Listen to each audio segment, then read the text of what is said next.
Él recuerda que estaba con sus hermanas cuando Bowie pasó el 90 por Chile, que había muy poca gente, Claro. un estadio semi vacío, y que él siente que en un momento hace contacto visual con Bowie, él está adelante con su hermana, y él siente que casi es como un enviado de Dios, Como que lo algo- mira Claro. y le transmite algo, y él dice, lo veo y digo, esto es lo que yo quiero hacer.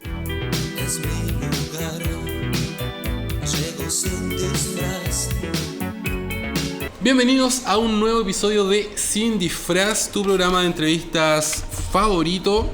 Estoy acá en muy buena compañía, me encuentro junto al periodista Sergio Cancino, con quien vamos a conversar acerca de Invisible, de La Ley, este libro que publica La Piedra Redonda y que repasa la historia de esta gran banda nacional y en específico de este disco que marca sin duda un hito en la carrera de la banda de Beto Cuevas. ¿Cómo estás, Sergio? Bien, muchas gracias por la invitación en este Gusto lugar de- tan hermoso. Oye, felicitaciones por el libro, muy bien escrito, me lo devoré. Gran ejercicio de periodismo y también hay algo de crónica personal también, Ajá. está bueno. Muchas gracias. Bueno. Tengo que decir, yo no soy un gran fan de La Ley. Obviamente conozco todos los singles, los discos, Lo que sé sonaba algo de en la la radio. historia. Claro. Pero leer la historia como con este nivel de detalle me dio muchas luces, muchas pistas de, qué es lo que pasa con La Ley. Y para abrir la conversación, quiero preguntarte por una cuestión que yo siento que atraviesa todo el volumen y tiene que ver con la relación entre La Ley y Chile. Nadie es profeta en su tierra, Sí. reza el dicho y parece ser el caso de La Ley. Entonces, cuéntanos cómo, y también en la perspectiva del tiempo, cómo observas tú la relación de La Ley con nuestro país. O sea, yo creo que, como bien dijiste, una columna central del libro, esa sensación de La Ley como una banda con desarraigo, digamos, una banda autoexiliada de alguna manera y que, pese a sus enormes logros internacionales, siempre había algo que hacía ruido con su relación con Algo como Chile. que chocaba. Sí, y yo creo que tiene que ver, hay muchos factores, tiene que ver con que en su primera etapa lo que más resaltaba de La Ley era su estética, que eran todos guapos, Claro. su profesionalismo y que hacían uso de una mirada muy industrial, del marketing, de cómo acercarse a las marcas. No tenían pudor en asociarse no tenían con ningún marcas. tipo de pudor y tenían una ambición que a fines de los 80 o comienzos de los 90, en la bisagra entre dictadura y democracia, yo creo que Chile no estaba tan preparado Tan para habituado. absorberla. Había miedo, por supuesto, todavía teníamos un estrés postraumático, yo digo. Chile Claro. en los 90 atraviesa todo eso. Tenía problemas de imagen, de inseguridad, y aparece esta banda que está liderada de alguna manera por dos tipos que venían de afuera también. Andrés Pese a haber nacido en Chile, Andrés Bove, su guitarrista, compositor principal, productor, el arquitecto del sonido, Claro. y la voz que encontraron En en Beto Cuevas, Beto Cuevas. que creció en Caracas, que migró a Que Montreal. ojo, no fue el primer vocalista de La Ley. No, de hecho, ellos siempre dicen que hubo un momento, hubo casting y pasó Claro. mucha gente antes de tomar la decisión, porque fue Chigarbulú primero en esta fase de trío de Claro. La Ley, Andrés Bove, Rodrigo Aboitis en los teclados y Chiga Arbulú de Nadie. Iván Delgado estuvo, Claro. de hecho, la autoría de los textos de canciones es algo que está en los primeros años de La Ley, incluso con Beto Cuevas. Beto Cuevas canta canciones que llevan la firma de Iván Delgado, pero como el mismo Andrés Bove dijo en algún momento, cuando llegó Beto, ahí cuajó finalmente Era- la banda que él tenía en mente desarrollar. Y entonces, y a lo largo de los 90 también, en este Chile de Jaguarlandia, este Chile que crecía, que quería comerse el mundo, se instala esta relación tensa de alguna forma y muy propiciada por la prensa con los tres, que en el papel de cierta prensa, repito, no tanto de los fans o de tú y yo, consumidores de medios que Claro. escuchamos de todo. Siempre digo, desde Ace of Base y Hathaway hasta Metallica, Claro. y Deep Purple y Nirvana y lo que viniera. Se crea esta imagen de que La Ley y los tres de alguna forma representan visiones distintas de la música chilena. Claro. Y bueno, recordemos que los 90 también era una época donde las tribus urbanas, podríamos decir, era como muy marcado si uno era, si te Sí. gustaba el rock, el metal, el rap, Sí. el punk, como que se notaba eso, ¿no? Como eras una cosa o lo otro. Claro, yo creo que es una herencia de los 80 y de la dictadura un poco. Eso Claro. es una cuestión muy binaria, como el sí y el no, o eres de acá o eres de allá. Exacto. O eres pop o eres rock. Por como gustos musicales. Claro, y que de alguna forma después se empieza a diluir, pero sí, había como que no te podía gustar como los dos, la ley o los tres, como que había que Claro. tomar un partido en algún momento, digamos. De hecho, ¿Y tú en esa época tomaste partido? bueno, lo cuento en el libro. A mí me gustó mucho La Ley al comienzo, pero yo tenía mucha expectativa con el disco homónimo, La Ley, como Claro. se conoce, el disco de la tapa colache. Y porque se hablaba mucho, y en esa época predigital, uno se construía una imagen en su cabeza de cómo iba a sonar Claro. el disco. Entonces, como sentí que me lo vendieron tanto como una obra dark, melancólica, muy variada, que cuando lo escuché, recuerdo que me decepcioné un poco. Y lo primero que hice fue comprarme el cassette de los tres. Por como una acción-reacción. Claro. Eran los dos lanzamientos, o dos de los lanzamientos más importantes. Yo ese cassette de La Ley lo tuve pirateado, pero me compré Se Remata el Siglo. Ese, ya. De los tres, De los digamos, tres, porque claro. me gustó mucho, ¿sabes qué desperdicio tengo en el alma? Pero claro, fue como una reacción de fan también. Es como, no era todo lo que yo esperaba, me voy a la competencia. Oye, ¿y qué tan cierta era la rivalidad entre La Ley y los tres? Por ahí, en el libro aparecen algunas declaraciones del Álvaro Enrique que son bastante incendiarias, como los trata. Así que La Ley tiene una cuña que es como La Ley no es un grupo chileno, puede ser una banda de Sí. Puerto Rico, de Claro, México. como una internacional, como que no tiene una Claro. nacionalidad. También decía que en algún momento las letras de los tres decían algo, eran Sí, peligrosas. por eso, en no el como libro- las de La Ley que en eran. pero por eso te digo, en el superficiales, libro, claro. la imagen que a mí me queda es que los tres, y en particular Álvaro Enríquez, le tira muchos más palos a La Ley Sí. que lo que La Ley Claro. da de vuelta. Porque ellos en un comienzo compartían roadies, tocaron un par de fechas juntos. La escena chilena es muy pequeña también, y en Claro. ese momento era aún más pequeña. Entonces obviamente a ellos les causaba gracia un poco esta rivalidad un tanto ridícula, pero desde el bando de los tres, Álvaro Enríquez principalmente, le encontró una gracia a este juego de Stones versus The Beatles, Claro. Oasis versus Blur, que era algo Claro. muy noventero, la gran batalla del Britpop. Y él como que empujó también este juego. Alimentaba ese- Claro, y en un esa- momento esa del guerra de libro banda. hay una declaración en que Beto Cuevas me decía, oye Betty, Le si este decía es un juego. Betty, sí, po. Y Beto Cuevas dice, nunca me gustó que me dijera Betty, pero bueno, Beto Cuevas como rockstar amable Claro. y querendón, dice, pero bueno, él es así, lo quiero igual, pero nunca me gustó. Nunca me digamos, gustó que me dijera así, me cargaba que Álvaro me dijera así. No, ¿no? y esta enemistad también, digamos, porque Como que La Ley no enganchó con eso. no enganchó mucho, además que eran bandas que no hay que ser ningún crítico de disco para darse cuenta que estéticamente y musicalmente tomaban caminos muy distintos. Claro. Claro. Yo a La Ley siempre la he tenido mucho más cercana, no sé, a Inexes, por ejemplo. Claro, o a ciertas fases de Depeche Mode, Sí. todo el New Order, OMD, el synth pop británico, Claro. esas guitarras como Johnny Marr, The Smiths, Talk Talk, por supuesto, Claro. The House of Love. En cambio, los tres tienen una raigambre tradicional popular chilena, la influencia del clan Parra, Claro. la negrester, la cueca vivaracha popular y toda la estética Claro. de los tres.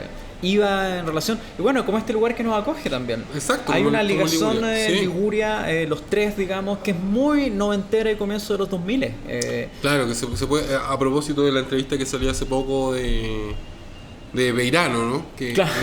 que también hay como que hay hay como un grupo de gente muy talentosa, con cierta sensibilidad política, Sí, con cierta sí, postura, sí. el laguismo, digamos, el laguismo, Claro. la juventud laguista, Claro, que ahora ya tienen 50. Sí, sí.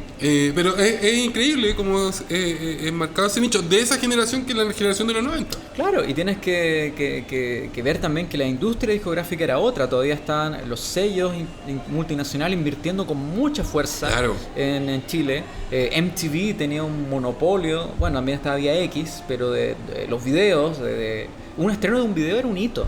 Exacto. O sea, era un panorama totalmente distinto. Claro, al que y tenemos se ahora. gastaba mucho, y esto lo conversé con Germán Boe, hermano de Andrés, y el videasta por excelencia de los tres, digamos. Que me gusta mucho su rol porque él está al medio de esta cruza de universos, del multiverso de la ley y los tres.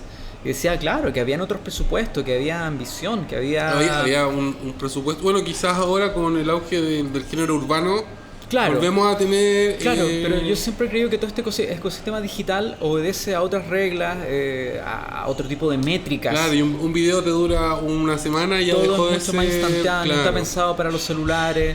Creo que a ratos es incongruente hacer comparaciones entre las distintas décadas, Ya. entre los distintos momentos Son muy distintas. de la industria. Evidentemente que hay muchos músicos urbanos que hoy tienen unas métricas estratosféricas y que probablemente las de las bandas chilenas de los 90 palidecen al respecto.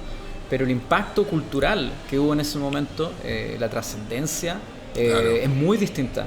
O sea, tenemos a los prisioneros abriendo MTV Latino. La persistencia del tiempo, o sea, estamos hablando del libro Invisible y la Ley, la colección de La Piedra Redonda, Disco Rayado, Sí. habla de otros discos que algunos son muy antiguos, como La Espada y la Pared también de los tres, que van a cumplir 30 años, y seguimos hablando de ellos, de Los Prisioneros, Sonitos Pateando de nuestra Piedra. cultura. Claro, son álbumes totémicos, Claro. si se quiere.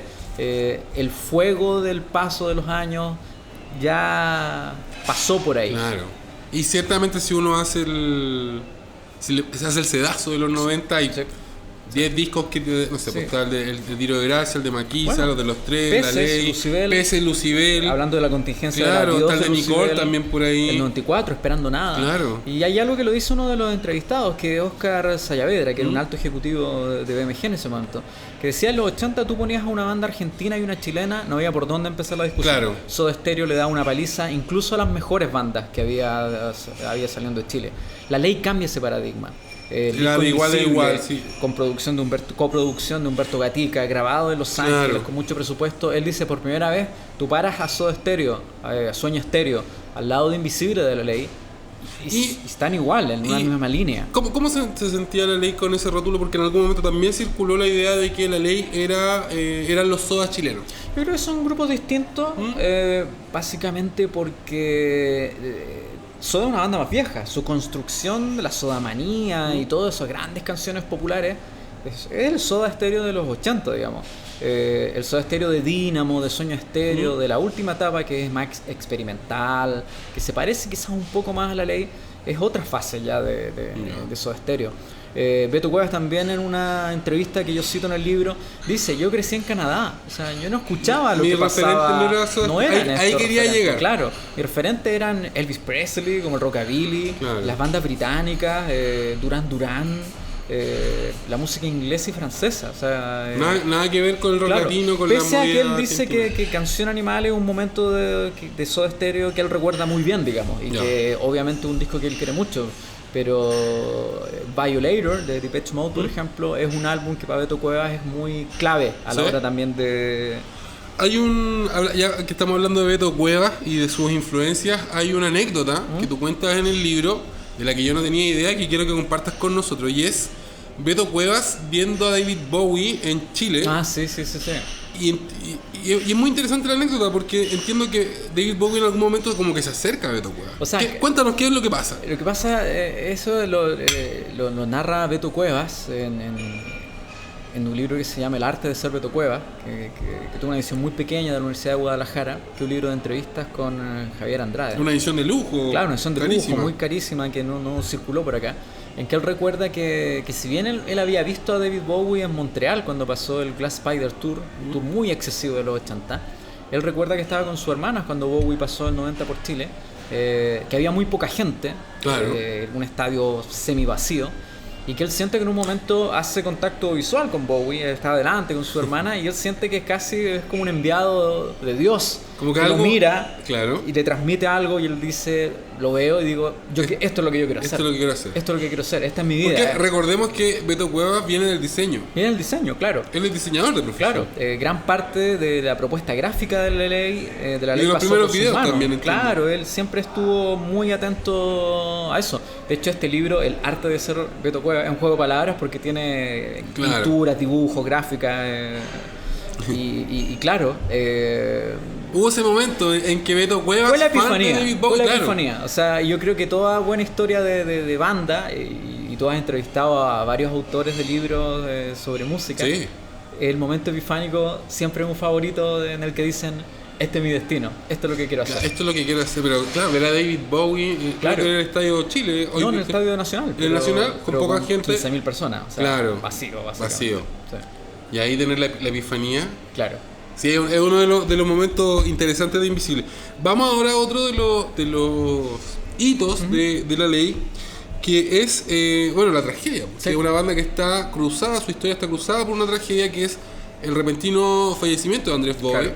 en un accidente de moto. Sí. Quizás no todo el mundo, obviamente yo sé la historia porque la vi en vivo Sí. cuando ocurrió esto, Sí. pero cuéntanos un poco en retrospectiva, bueno, ¿qué fue lo que pasó? La ley ya tenía un éxito importante No, en Chile. La ley iba en un despegue, no solo en Chile, iba en un despegue internacional. Andrés Bowie incluso tenía conversaciones para producir el primer álbum de Lucibel. Había conversaciones para que la ley grabara el primer MTV Unplugged. Ya habían grabado Cara de Dios, parte de Cara de Dios con Humberto Gatica en Los Ángeles. Claro. Ya había una relación ahí de vamos a Los Ángeles, nos vamos a instalar. Había un cambio de sello en el proceso. Pero eso era todo lo que iba a pasar con todo Invisible. lo que iba a pasar, digamos, pre-Invisible, digamos, Claro. y que se rompe con esta tragedia, que es el accidente motociclístico de Andrés Bowie, que fue posterior a un show benéfico ¿En Conchalí? en Conchalí, en el gimnasio municipal de Conchalí, para la hija de un jugador de Palestino. El mismo día en que Depeche Mode debutaba en Chile, 10 de abril del 94, el mismo día que nace Matador Salas, el apodo Matador Salas, ¿ya? cuando la U le gana 4-1 al Colo, con 3 goles del Matador en el Nacional.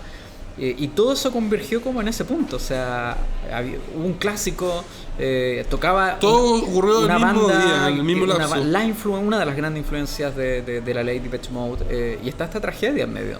Y como tú bien dijiste, salió en las noticias, no había redes sociales, nos enteramos por... Sí, por favor. Sí, sí. Oh, bendiciones. Entonces es un momento muy, muy dramático. Y de alguna forma, yo lo digo, es el agujero negro que está en medio de la O sea, historia de la ley. recordemos que Andrés Bowie es uno de los fundadores, pero también era uno de los principales compositores junto con Guitarrista, Beto Cuevas. compositor, claro. Claro. Él era el arquitecto del sonido de la ley. Exacto. Él era el que lideraba el grupo. Y está esta decisión, ¿qué hacer? ¿Se acaba la banda? ¿Qué hacemos? Que es la decisión. Es una decisión tremenda, digamos. Hay que recordar que eran músicos muy jóvenes también. Y lo que hace la ley es deciden seguir, digamos, y cumplir con el plan de irse a grabar el nuevo disco a Los Ángeles. Espérate, antes de que nos vayamos a Invisible, no quiero salirme de la muerte de Andrés Bowie porque entiendo que hubo un pacto de silencio Sí. y hubo un halo de misterio y desde Sí, fuera. sí. Yo debo haber sido un adolescente cuando Sí. ocurrió esto. Siempre la muerte de Bowie tenía algo como que no se decía todo. Sí, y, sí, y este pacto se rompió en algún momento. Claro, Nadie lo rompió. el pacto se rompe en un programa que se llamaba Biografías de Canal 13, donde hablan ex colaboradores, Gente del círculo cercano. claro, y que digamos, confirman lo que siempre se especuló, de que Andrés Bowie perdió el control porque había bebido. Y es algo que Beto Cuevas narra en ese libro que mencioné, que yo cito, El su relato. arte de ser Beto Claro, Cuevas. que yo cito en Invisible, y que básicamente confirma y justifica que ellos querían proteger al grupo, a la familia, y que por eso tuvieron este pacto de vamos a seguir, pero no vamos a hablar de esto y no vamos a dar declaraciones, y nuestro manager, su manager de entonces, Alejandro Sanfuente, iba a ser la voz, Claro. hasta que ellos estuvieran Invisible, hasta que la noticia fuera la música, el retorno de la ley en vivo, digamos. Pero claro, esto sucede en la bisagra 99, al comienzo de los 2000, cuando aparece este programa, Claro. que obviamente en ese momento causó mucho escozor y pena, no solo dentro de la ley, digamos. De hecho, Beto Cuevas lanza una respuesta furibunda como pocas veces. Muy raro en Beto Cueva. Muy pocas veces se muestra tan furibundo respecto a estos comentarios de lo que él llama ex coladores y ex amigos que comieron bastante bien de esta banda, como Claro. tirándoles en Y cara. que por 3 puntos más de rating. Claro, reviven todo este dolor de la familia, Claro. de alguien que no se puede defender más encima. Es un momento muy dramático, digamos, de la historia de la ley.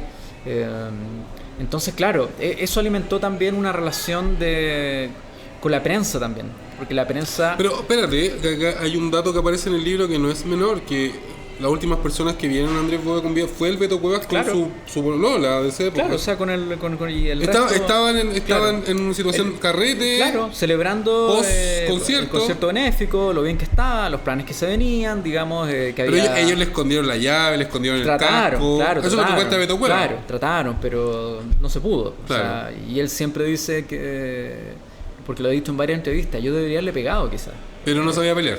Pero nunca me había ido a Claro. las manos de verdad con alguien, entonces... No era, claro. pegarle a tus compañeros de banda... Aunque, ojo, Beto Cuevas mide cuánto, 1,84 m. No, sí, era un tipo de altura pero impresionante, claro. es un carácter pacífico, al parecer. Sí. Entonces, claro, esa está en el núcleo, digamos, de la historia de la ley, porque es todo el movimiento previo a Invisible, y era un momento que a mí me interesaba también narrar en este texto, y que a mí me interesaba mucho cómo iba a leerlo Germán Bove, porque Ya. este libro yo lo hice con material de archivo, es una mirada retrospectiva a la Claro. historia de la ley. Las entrevistas que yo utilicé, además del archivo de prensa, son entrevistas que yo le hice a ellos en los distintos momentos de mi trabajo en radio, en distintas etapas de la Claro. ley, de Psycho incluso, de Día Cero. Entonces, En el libro tú cuentas que en algún momento al Beto Cuevas en una entrevista le muestra el cassette que Claro. él diseñó de New Order, claro, el sí, Substance. Claro, que acá hacemos Substance Grandes Éxitos. Claro. Entonces, claro, cuando el libro ya sale, yo obviamente contacto a los músicos para enviarlo. Se lo voy a dejar a Germán Bove. Y él después me contó, porque participamos en algunas actividades, que cuando él llegó al capítulo donde sabía que venía la narración de la muerte de su hermano, dejó de leerlo y paró un par ¿Sí? porque sabía lo que se iba a enfrentar, sabía Claro. lo que iba a revivir, y necesitaba sentirse preparado, digamos, porque claro, para ti, para mí, Andrés era un guitarrista, un compositor, un héroe musical, si se quiere. Claro, para él era su hermano, Exacto. era familia. Para los miembros de la ley era familia, era amigo, era un hermano mayor, como alguna vez dijo Luciano Roja, el bajista. Entonces, un momento delicado y que a mí me interesaba retratarlo con todas las aristas que existen en esta historia, con cierta distancia. Es como, esto es lo que sucedió, estas son las fuentes. Y también con mucho respeto, digamos, porque puede que hayan pasado 30 años, Pero no deja el de dolor ser la sigue muerte estando de- ahí. Claro. Y una de las cosas que me interesaba a Duelo. mí en este libro era centrarme en la música y en los factores extramusicales que evidentemente tienen una influencia. La tragedia de Bove que Bueno, cruza, es la historia de la banda. cruza toda la historia de la banda y había que tocarla, digamos. La historia de la ley en ciertos aspectos la prensa siempre la ha tratado como una historia de éxito internacional, de fashion, de chic, de... Claro. Pero se habla poco de la música. A mí me interesaba, a diferencia de los tres. De los tres generalmente hay bastante literatura de sus discos, de su unplug. Claro. Yo sentía, de hecho, este es el primer libro que hay sobre la ley, digamos. Me interesaba centrarme en la música, pero contar los factores extramusicales cuando tienen incidencia en los cambios dentro del grupo. Claro, y en términos, ya que estamos hablando de la música, en términos musicales, ¿qué significa el invisible para la ley en cuanto a evolución de las composiciones, estructura rítmica, los tipos de géneros que tocan? Sí. No sé, hay una evolución. Tú ya nos adelantaste, se van a grabar con Humberto Gatica a Los Ángeles. Sí. Humberto Gatica es un tipo que... Claro, que para la gente que no sabe, pasó en corta, ha grabado a toda la primera división. Michael Jackson, Celine Dion, fue el ingeniero de We Are The World, del cine claro. benéfico, Chicago. No, es un crack. La última vez creo que tenía... Y es chileno, y es chileno. Nació en Rancagua. Claro. Tenía 17 o 18, 19 Grammys y ya perdí la cuenta. Ya, o sea, claro. un muro como este lleno de Grammys, digamos. Ese es el nivel de peso que tenía en la industria. A mí yo creo que el disco... desde el aspecto de la coproducción de Gatica con los músicos de La Ley, creo que tiene un sonido increíble, internacional, que sigue sonando moderno en pleno 2025. Es un disco que ha envejecido bien. Muy bien. Yo lo escuché ayer. Muy bien. Yo Es lo un volví a disco escuchar ayer. que no tiene puntos bajos. O que si uno dice, bueno, estos son sus puntos bajos, están por sobre la media de cualquier otro disco. Me parece que en términos de temáticas, de diversidad sexual, de críticas a la iglesia... Eso es interesante, tiene canciones que de afanarse a la bien. prensa, Sí. de golpes a la prensa, digamos, por el maltrato recibido y todo. Tiene, y bueno, canciones de amor, por supuesto, canciones de pérdida. Es un disco que habla de la muerte, que habla de la resiliencia, no de forma tan directa, a mucha metáfora, por supuesto. La Ley siempre ha tenido esta Cualidad. esta cualidad como entre la vigilia y el sueño, digamos. Pero Sergio, ¿qué? Liguria, ¿qué nos trae Liguria, por favor? Una pausa. Por favor. Disculpenme, les dejo por acá un poquito de pancito y un quesito de cabra fundido con rúcula. Uy, pero qué y tomate maravilla. asado, para que disfruten, por favor. Oye, pero qué bien nos trata Liguria. Muchas Gracias. Mira, qué finés. Qué fineza. Oye, voy a decir que Liguria está con promociones. Porque Liguria tiene esta karma de que siempre es muy caro. Pero este verano Liguria tiene hartas promociones. Así que vengan a Liguria.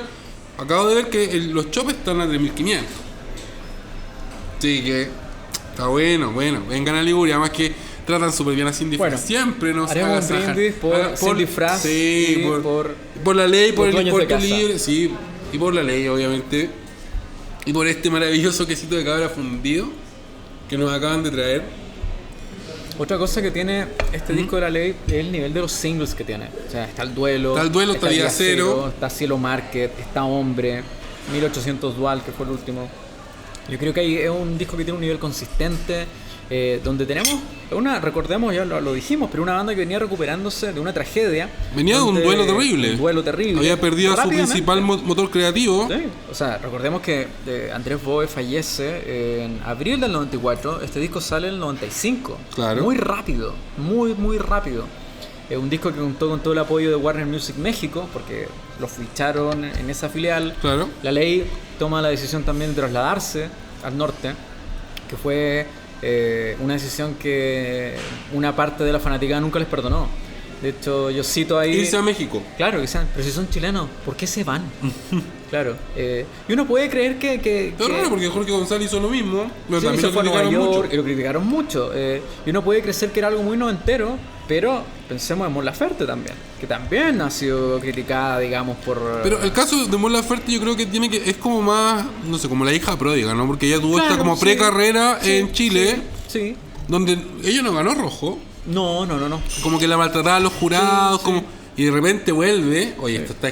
pruébalo, por Pero favor. aún así yo creo que ciertas fans a lo mejor esperaran que después de los triunfos de ella ya volviera, no sé, a radicarse, que no tiene ninguna lógica, Claro. ningún tipo de mirada.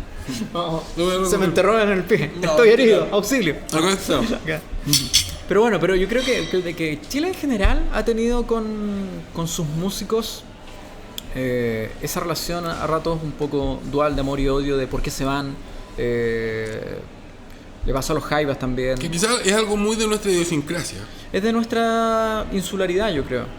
Tenemos eso con los escritores Nos cuesta también. aceptar... Pero, claro, sí con los escritores. Con los escritores también. Bueno, sobre Bolaño yo he escuchado el mismo juicio de que Bolaño no es un escritor chileno porque él hace su carrera en el extranjero. O sea, yo cito de hecho en el libro, cuando estaba en el patio de la universidad y esta visión binaria, que claro, era como, tenía que... ¿Qué pasaba si te gustaba Isabel Allende? Que era como el pop, superestrella, radicada. Claro. O si te gustaba, no sé, pues que lo leíamos en fotocopia de la universidad, Bolaño, claro. revolucionario, que triunfó afuera, pero es como todavía medio secreto antes del gran boom de Bolaño Exacto. en Chile. Repito, lo leíamos en Pero fotocopia. no, es algo de nuestra cultura, yo creo. Yo creo que sí, y por eso es interesante también, porque yo creo que todo libro de música habla del país, de Chile, bueno, los de otros países hablan, obvio. pero retratan el momento social, retratan el momento cultural. No es solo hablar de música y canciones. Yo creo que la música siempre es un espejo Exacto. para tocar otro tipo de Y es una etapa temas. muy importante en nuestra cultura. Los Claro, 90 es, yo creo que es una etapa, claro, es nuestro destape. Es nuestro destape, con lo bueno que tuvo y también con lo Sí. malo que tuvo. Después de la dictadura, de alguna forma, es como una adolescencia, como una nueva adolescencia como país. Claro. Volver a salir y ser rebelde y como creernos, no sé, Libres. sí, y desordenados, y que tenemos claro. algo que decir y que tenemos... Claro. En todo sentido, yo también lo menciono, recordemos que volvimos a jugar un mundial de fútbol en Francia 98, Exacto. después de estar vetado. Chino Ríos número 1 del tenis, del mundo. Había una fiebre chauvinista, el chacotero sentimental, como gran fenómeno radial. Chile Jaguar también. Chile Jaguar, teníamos- chileno de corazón. Uno ve la publicidad de los 90 pues. y la Y cantidad es de muy plata Jaguar, que había. es muy Jaguar. O sea, recordemos un momento que incluso un poco antes de eso, cuando la ley se transforma en la primera banda de rock que firma con Pepsi. Exacto. Claro, ese spot y lo carísimo que era, y es yo lo menciono, es como una foto del Chile de los 90. Había zancos, batucadas, helicópteros, estacionamientos. El nivel de producción. Sí, autos convertibles gringos de los años 60. Todos eran más blancos de lo que somos como país. Exacto. Eso sí, en los 90 había mucha menos aceptación era una de lo que publicidad nosotros mucho claro. más anglo que miraba para afuera. Claro, blanqueadora. Blanqueadora. Y recordemos que el eslogan era el auténtico sabor americano. Eso Claro. significaba. Y la ley era. Le daba la en su bienvenida cara. y el gringo la tomaba acá en Chile y decía, it's the O sea, same, es lo mismo. Recordemos que ese mismo papel después lo tuvo Shakira, lo tuvo Juanes. Claro. Como, Claro. como embajadores de la marca Pepsi. Claro, entonces era un momento en términos de cultura pop muy potente. A mí me interesa retratarlo en el libro. Por supuesto, yo atravesé y crecí en esa década, tú también, Sí. y en parte de la década que vino después. Por supuesto que le tengo un cariño especial. Pero también sé que no todo era un paraíso, Claro. y tampoco voy a caer en un exceso de romanticismo de lo super bacán que era en esa época. No, Cada claro. época tiene lo suyo, digamos. Claro. Y en esta época tuvo No, una banda. no era como dijo Eduardo Frei que nos sobraba la plata, porque nuestro país tenía Querido. muchas carencias. Que ahí está el fondo solidario para estudiar. Sí, ¿no? pues. Y la deuda. No había gratuidad. La deuda de una generación. O sea, tampoco digamos que. Claro.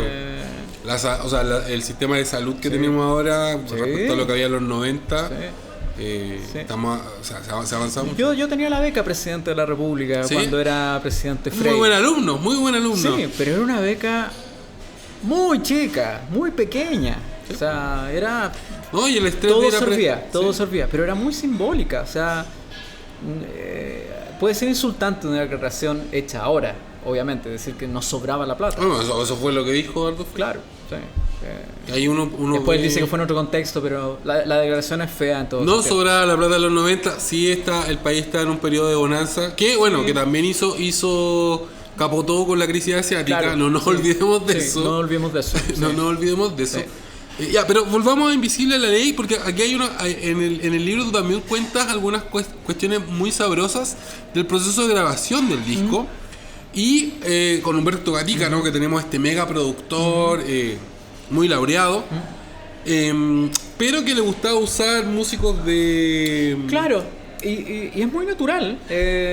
Yo creo que también. Músicos de sesión, ¿cómo de fue? sesión, De sesionista, sesión, sí. claro. Yo creo que también uno. Pero eso significa reemplazar a los músicos. No, extraer, no reemplazar, o pedirle a un músico externo que toque algo que él quiere Claro. que suene de tal manera, porque en su cabeza suena así, y que probablemente el músico, por las razones que sea, no Pero a mí, lo logra. mira, para serte honesto, a mí después de leer el libro me quedó la impresión de que él los quería reemplazar a todos menos a Beto Cuevas. Bueno, es que eso lo dijo Pedro Frugone, Sí, el pues. guitarrista que reemplazó a Bove, porque fue quien tuvo más conflictos con... Está y tuvo más chato. conflictos porque él tenía otras influencias, venía más del rock clásico, del rock progresivo, del glam. Eran influencias distintas a las que tenía Andrés Bove como guitarrista. Entonces claramente era un poco más salvaje Sí. e indomable. Tiene una personalidad que es así también. Probablemente las declaraciones, no probablemente, las declaraciones más duras que ha habido en estos cismas de la ley, las ha Son hecho las de- Frugone contra Cuevas o contra alguno Claro. del entorno del grupo. Yo creo que básicamente, y esto es algo que recuerda a Humberto Gatica, él en ese momento, estamos hablando de mediados de los 90, tenía mucha fama todavía como ingeniero de sonido, pero no tanta como productor. ¿Ya? Entonces para él era también un desafío trabajar con un grupo que él consideraba extraño, Claro. como La Ley, porque era una banda de rock con gente que había crecido fuera, que tenía cuestiones como latinas, pero que tenía sus principales influencias eran anglo. Y él estaba mucho más acostumbrado a trabajar con cantantes. Bueno, la relación Con que solista. construyó solista, la relación que él construyó con Celine Dion, por ejemplo. Para él, el vocalista, la voz, era la figura central del grupo. Entonces tenía normalmente la tendencia de que si algo no buscaba, recurría a otro... Pero era músico. Claro. Pero me imagino, claro, Frugón es muy explícito, ¿no? Sí, Casi le parecía ofensivo. Claro, pero es una práctica de la industria a la cual no estaban acostumbrados acá en Chile, porque acá en Chile no hay plata para nada en Claro. ese contexto. O sea, el guitarrista tenía que tocar. Sí, si Narea no le salía, tenía que hacerlo González. Eso se ve en el documental de Lucibel. Claro, de con la- PC. con la batería, que lo con la tienen batería grabando. Claro. Bueno, después Cuando- le dieron el premio al año siguiente. Cuando el Mario mejor- Breuer le dice Sí. no y compra el disco Tears for Fears, le dije, esto es lo Esto que es. quiero, sácalo, Claro. estúdialo. No Esto es lo que había plata queremos. para músicos de No sesión. crea, como sabes, no te salió a la segunda, no. Entonces, yo creo que también hay como de desmitificarlo también. Yo lo hago eso con los cambios de formación de los grupos, con el trabajo de sesionista. Muchas veces, y también en mi libro anterior sobre Acuario de Manuel García, hay un momento en que el productor Marcelo Aldunate decide traer a un músico que no era un sesionista, pero que había sido el músico que tocó en los demos de una Ya. canción. Porque a los músicos que estaban en el estudio no les salía exactamente el sonido que él ¿Qué quería. le estaba buscando? Claro, y no se trata de falta de talento, ni de no tener dedos para la guitarra o el piano, sino que a veces un productor quiere un sonido específico y recurres a otro Al recurso. músico que te lo puede dar. De hecho, en una de las actividades que tuvimos con los ex integrantes de La Ley, con Rodrigo Aboitis y Luciano Rojas, ¿Rojas?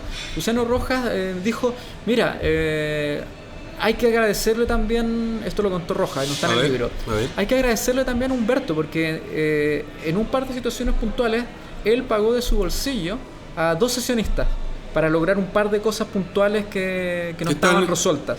están invisibles. Claro, y dice, es un gesto de estar muy involucrado en el proyecto, digamos, Claro. y de priorizar el proyecto más allá de los egos de cada uno. Es como, esto es lo que se necesita. Claro. Claro, ¿Y cómo le fue Invisible? increíble. O sea, Fue un exitazo, ¿no? Fue un éxito. ¿Con Invisible ganan el Grammy inglés? No. No. Eso es curioso porque si uno lo mira a nivel de Grammy, de triunfo industrial, uno es el gran disco de La Ley. Con el que ganan el Claro, Grammy. e incluso el MTV Unplugged. Si tú le preguntas... Bueno, que es una Claro, gran presencia, sí, sí, una gran claro. MTV Unplugged. Pero esa es otra ley, ese es el trío. El Claro, trío de La Ley. después de que se va Roja. Y que para los fans más jóvenes y para la mayoría de los fans extranjeros, mexicanos, por Es La ejemplo, Ley. es la formación clásica de La Ley, el trío. Pero nada de eso, y por eso yo cuento lo que pasa antes de Invisible y después de Invisible, las consecuencias de Invisible. Nada de eso habría sucedido sin este disco, que es el disco que los traslada a Los México, catapulta. donde triunfan en México, y que no fue automático también. Esa otra cosa que por ejemplo Jorge González de Los Prisioneros siempre ha destacado, que dice, La Ley uno piensa, son los mijitos ricos, los minos, los cuicos, y dice, ellos fueron más aperrados que Los Prisioneros y que los tres, digamos. O sea, él recuerda, La Ley tocó en palenques, que son los lugares donde peinan los gallos, festivales folclóricos, bares de mala muerte. ¿Cuántos festivales los invitaron? Y estuvieron 2 años así creciendo, que fue lo mismo que hicieron en Chile. De tocar en regiones hasta ir subiendo de gimnasios y media luna hasta los teatros. Ellos lo hicieron en México. Y de hecho Mauricio Durán de los Bunkers también recuerda que cuando los Bunkers zarpan con la gran conquista de México, a muchos pueblos diminutos a los que los Bunkers llegaron, la gente le decía, la primera banda que tocó acá fue La Ley. Y no banda chilena, la primera banda. Entonces la banda, la Se dio el ley trabajo. incluso abrió mercados, lugares para artistas mexicanos. Hacer el circuito. Claro, eso muestra la dedicación y el impacto y el trabajo que hizo la ley, que no fue como hacer 2 auditorios nacionales en el DF de un día para otro porque a Invisible le fue bien, Claro. sino porque tocaron el disco, hicieron el trabajo y por supuesto el luto, todo este trabajo para camuflar el trauma de una pérdida, las exigencias de la vida en la ruta, obviamente terminan dinamitando esta figura que tú ves en la tapa del libro, este quinteto de la Claro. ley. Oye, vamos a regalar una copia de este Y libro. los cambios que vinieron después. Gentileza de la Piedra Redonda, Ediciones Invisible, la ley.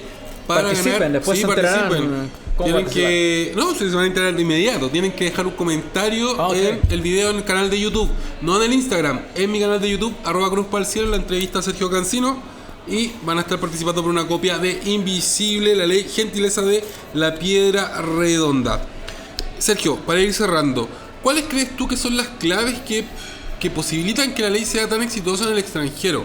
Te lo pregunto por qué, porque la ley es una banda que incluso es exitosa en Argentina, Sí. un mercado que históricamente ha sido muy Sí. complicado para Chile. Sí. Ni los Prisioneros, ni los Tres, ni los Bunkers han sido exitosos en Argentina. Estoy citando a las bandas quizás más importantes de los últimos 30 años, 40 Sí. años. Pero la ley sí. Sí. ¿Y qué crees tú que es lo que hace distinto la ley que tiene esta predicción? Porque México es un mercado que los Bunkers sí lo Sí. conquistaron. Sí. Los Prisioneros podríamos decir son muy famosos en Colombia, en Perú, en Ecuador. No sé si tanto en México, pero en Argentina no, definitivamente. Sí. Yo creo que fue el impacto del Unplugged, del MTV Unplugged, fundamentalmente. Ya. Yo creo que la ley es un tipo de banda que no abunda mucho en Argentina. Y como tú dijiste, Argentina es un mercado muy proteccionista. México también, pero en otra. Pero en hay otro algo- modo. hay algo- Hay una conexión más cercana Sí, hay un entre Chile y intercambio que es México. de ida y vuelta. Hay un libro, de hecho, Sí, pues. esta antología que es muy bonita, Sí, sí. Canciones de Lejos. Canción la de Lejos, sí. conexión, la complicidad musical chileno-mexicana. Un gran libro. Claro, es un muy buen libro. Que también lo cito. Sí, Por sí, pues. eso. Sí. Eh, Mandémosle un saludo, es el Gonzalo Planeta, el editor de ese libro. Claro, el coeditor, sí. Yo creo que eso fue seguir avanzando con lo que habían conseguido con el disco 1, que es el que gana el Grammy Anglo, con el Unplugged, digamos. Y también es un trabajo de visitar y tocar. Y es como la candidata. Trabajo. ¿Tú Pero dices? eso se le ¿Sí? puede dar a las viejas y a las nuevas generaciones, yo creo. Yo creo que este libro también les sirve incluso a los músicos mucho más jóvenes a entender estas lógicas de trabajo y de industria también. Claro. De ver cómo funcionan las cosas. Claro, tener impacto. Porque, claro, tener impacto regional. Es Continental, muy difícil. digamos, es muy Es muy difícil. difícil. Y también porque por el nivel de mercado, México, voy a excluir Brasil por cuestiones idiomáticas, obviamente, Claro. pero es México y Argentina. Y habitualmente los ejecutivos discográficos y de los medios eran mexicanos y argentinos. Obviamente tendían a priorizar a sus artistas. Claro. Bueno, eso se ve en el documental de Netflix, por ejemplo, en el del rock Entonces, latino. Claro, entonces eso hace Es ver Argentina y México. que los triunfos de una banda como La Ley, lo que hizo Mon Laferte, los Bunkers después, mucho antes Los Ángeles Negros, Exacto. son triunfos realmente épicos y realmente que no deben olvidarse dentro de la memoria de la música popular chilena. Kudai también en su momento. Yo no tenía. Tú me lo contaste cuando estábamos empezando la entrevista, que Kudai es tremendamente exitoso Tuvo afuera. un momento muy exitoso afuera. Otra banda lo intentaron y por las razones que sea, porque decidieron volverse, porque hubo cambios de integrantes, hubo Claro. ruptura, o sea, Yapu, los tres, Lucibel, digamos, no lograron esta conquista. La mantuvieron, digamos, a un nivel mucho más de segmento, no al nivel de masividad Claro. que alcanzaron estos otros artistas. Pero yo creo que sí es trabajo, sí es convicción, y es aprovechar los momentos. Y aprovechar muy bien los momentos La que ley se te fue, abren. Claro, y la ley fue muy Muy astuta, efectiva. muy estratégica en decidir en qué territorios tocaban, cuándo, qué mostraban, dónde lo mostraban. Y probablemente la mejor muestra es que la despedida de la ley después del primer receso en Chile no fue el hito que sí fue su despedida en Buenos Aires. Claro. Con el nivel de euforia, digamos, de pasión. Bueno, de los y de hecho en fanáticos. el libro tú cuentas que en la apertura del MTV Unplugged de la ley, el Beto Cuevas se mandó unas palabras así como este disco va a demostrar a toda la gente que Claro, en Chile la promoción, que somos la músicos promoción, reales. sí. Ahora, también eso es parte de la historia de la ley. Una banda que desde fuera, digamos, la prensa siempre le pidió explicaciones y la Claro. banda siempre las dio. Que es algo que Eso a mí es curioso. es muy curioso. En un momento que quizás no era necesario. ¿Para qué? Ya grabaron el Unplugged. Pero yo creo que hay un capítulo que se llama El Pago de Chile. Y con Claro. eso creo que lo digo todo. Que es esta relación, Siempre ha habido claro. esa como- tensión, digamos. Y que yo espero que Pero quizás... ¿tú crees que esa tensión es más del lado de la prensa, de los periodistas? Yo creo que O de que cierta tam- prensa. de cierta No, prensa. cierta prensa. Nunca me ha gustado generalizar. Pero es curioso porque en el libro tú cuentas que, no sé, por Mercurio, el Weekend se abanderó por los tres. Claro, sí. O sea, el periodismo musical... Y a mí me encantan los a mí tres. también me gustan los tres, pero... y esa fue la motivación para el libro. Hay muchos... en Chile, digamos. Hay muchos libros de los tres. Y no había ninguno de la ley. Claro. Para mí me parecía que escribir sobre la ley e Invisible era un acto de justicia con una banda que está, invisibilizada, si se quiere, desde un gran prisma. Claro, y mi esperanza es que, bueno, Invisible este 2025 cumple 30 años. Está todo este proceso de rescate de los dos primeros cassettes de la ley que está haciendo Germán Bove y los otros ex integrantes porque al final la figura de Germán Bove logra unirlos a todos. ¿Ya? Y yo espero que este 95 sea un muy buen año para la ley. Y siento que es la gran banda chilena que merece una reunión, una reedición de Invisible, lo que sea, digamos. Creo Claro. que si este libro puede contribuir un poco a reunir esa energía para celebrar Invisible y celebrar la historia de la ley, que vengan otros libros, por supuesto. Obvio. Doble Opuesto merece un libro porque sí.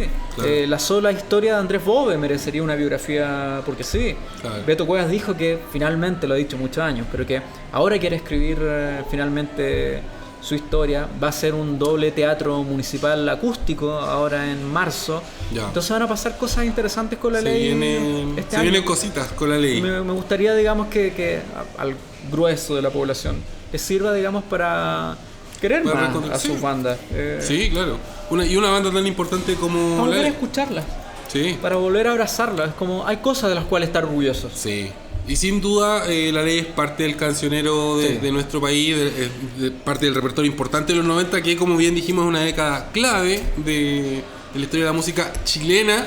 Voy a recordarles por última vez que se pueden ganar una copia del libro Invisible, gentileza de Ediciones La Piedra Redonda, dije La Piedra Rota, no. Piedra Redonda.